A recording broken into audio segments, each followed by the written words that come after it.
They're awesome. And guys, like, go check them out, the Boys of 98.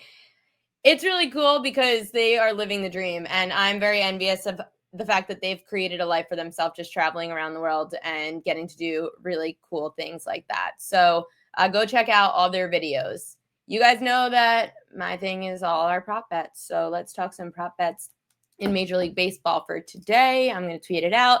And I'm just going to go through in the chat and just say, I didn't mean to offend anybody. We are all older than them, probably. In MLB playoffs coming up now. We're all older than them, probably. So I was kind of joking about our ages, but we are old. We are all old in this chat. And even if we're not old, we act old because all we do in this chat is complain.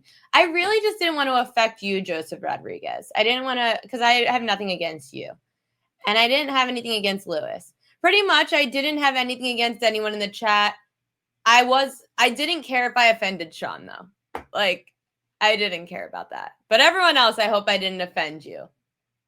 Sean, you could be offended. 28. I don't even, you know what the crazy part is, guys? Chat, answer this. Do you guys believe Sean's 28? Does anyone in the chat believe that Sean is actually just 28 years old? Because I don't believe him. I don't believe him. Oh, there they are. Boys of 98. Thanks for having us on. Sean and Mike meet us in Steel City and we'll drop the mitts. Look at that, guys. See, I think that we should get the content. Mark doesn't believe that Sean's 28. EC Money says he's 6 years old. Oh my God, this is so damn funny. Everyone write in the chat how old you think Shawn Michael is. And we're going to talk some props for today. First, we've got the most bet on props of the day for the NLCS according to BetMGM. So let's get to propaganda.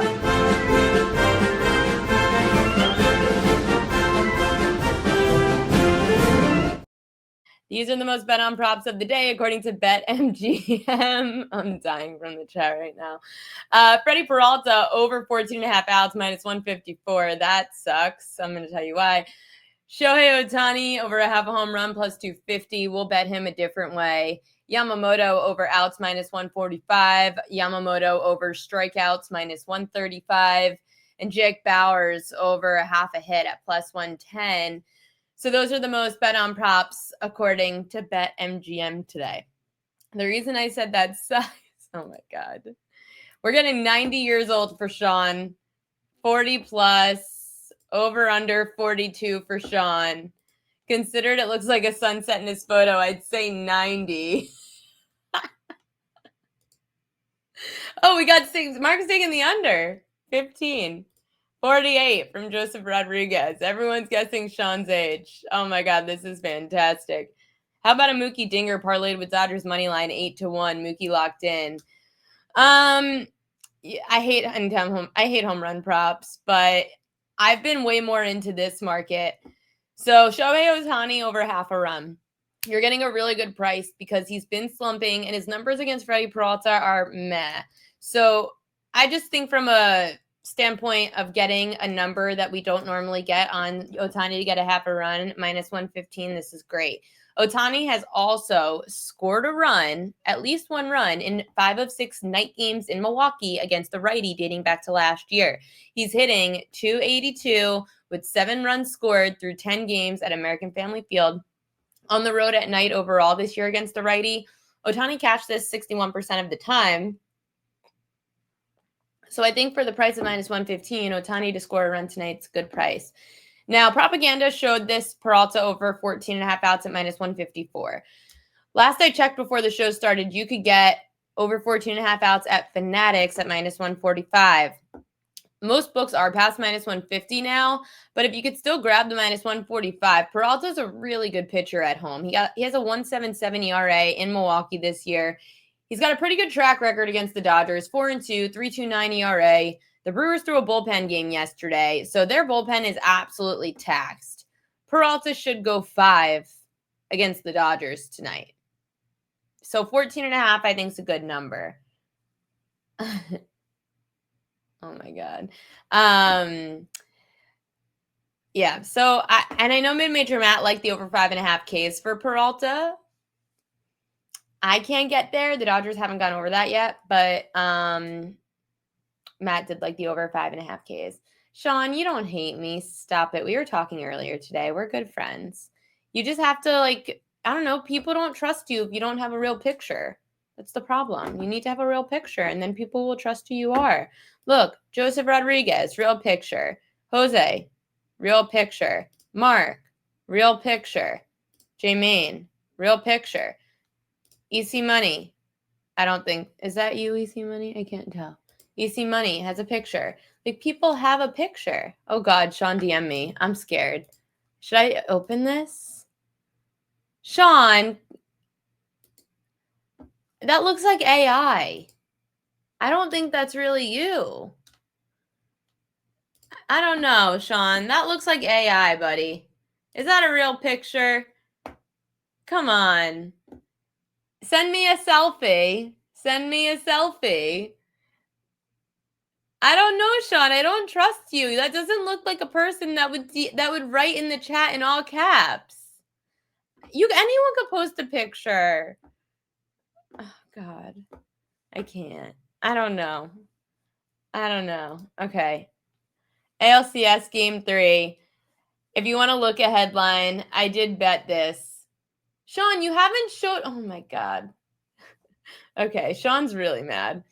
I don't mean for it to be mean, Sean. I don't mean for it to be mean. I think the whole chat agrees with me. But if that's what you think, if that's what you look like, then that's awesome. And that you're 28. That's great.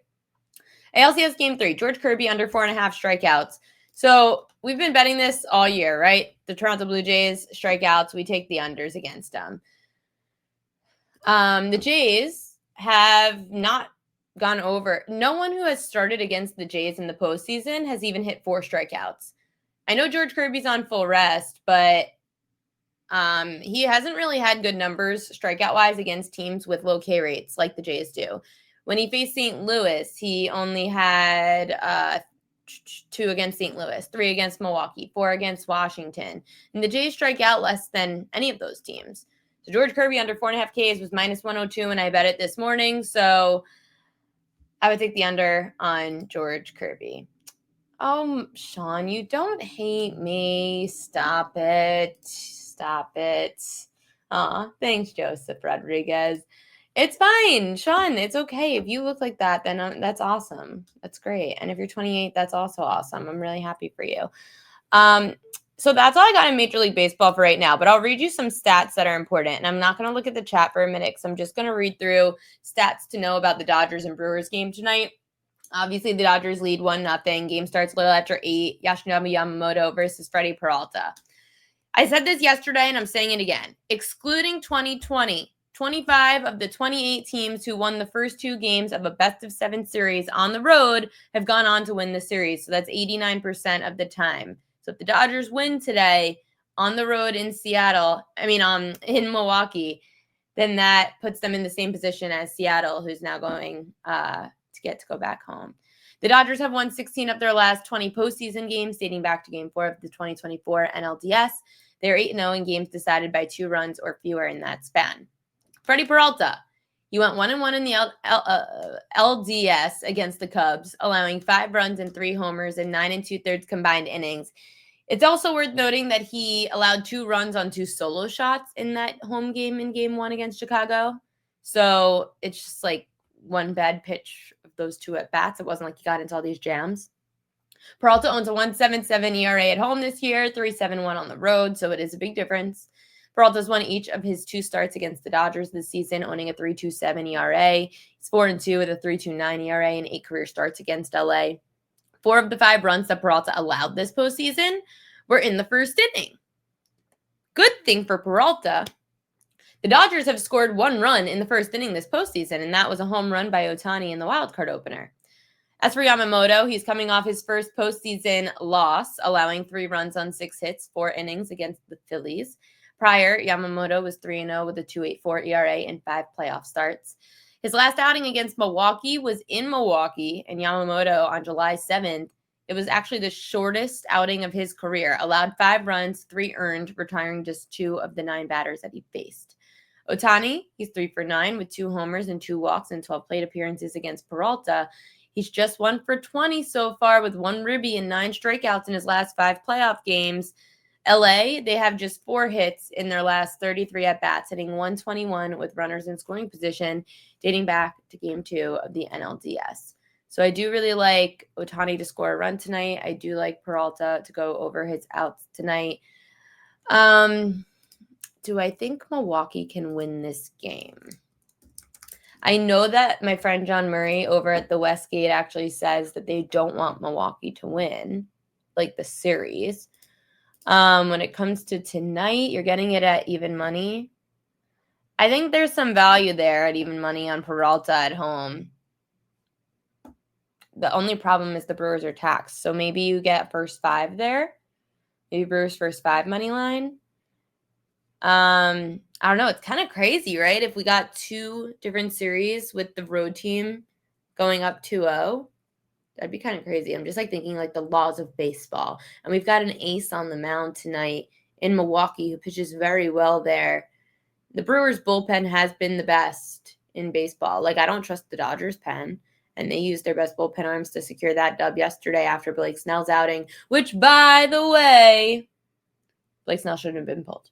Shouldn't have been pulled. Why do we keep pulling the freaking aces? Why do we do this? Why are we pulling guys at 100 pitches? It is ridiculous. Ridiculous. Blake Snell should have at least started the 9th inning. And the fact that the Dodgers ended up using, 2 or 3 other arms after that, when you literally got 8 solid, 1-hit, scoreless innings out of your pitcher. And now you end up using 3 different pitchers after that to finish the 9th. Just absurd. It's too much. You could have let Snell go 115. It pisses me off. It really pisses me off. I said it on social media yesterday. The Yankees lost when they pulled Max Fried. The Tigers lost when they pulled Skubal. The Dodgers almost lost last night when they pulled Blake Snell. Almost, I know.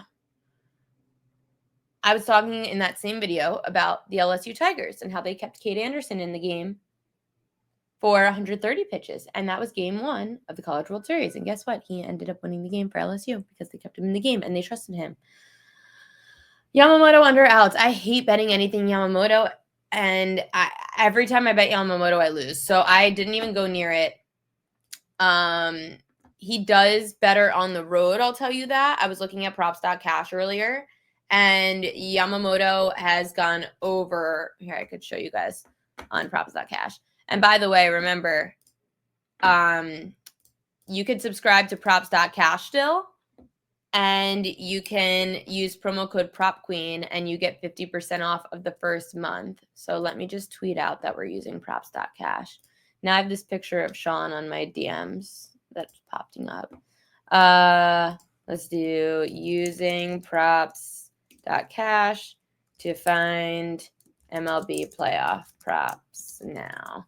I just like to give them some credit. But yeah, use props.cash and you can find all this information using promo code PropQueen. And you get 50% off the first month. So it's like $9. So let's go to Yamamoto, and I'll tell you guys why I was discouraged from his outs under. Because obviously, if I like the Brewers today, you would think that I should think they hate Yamamoto.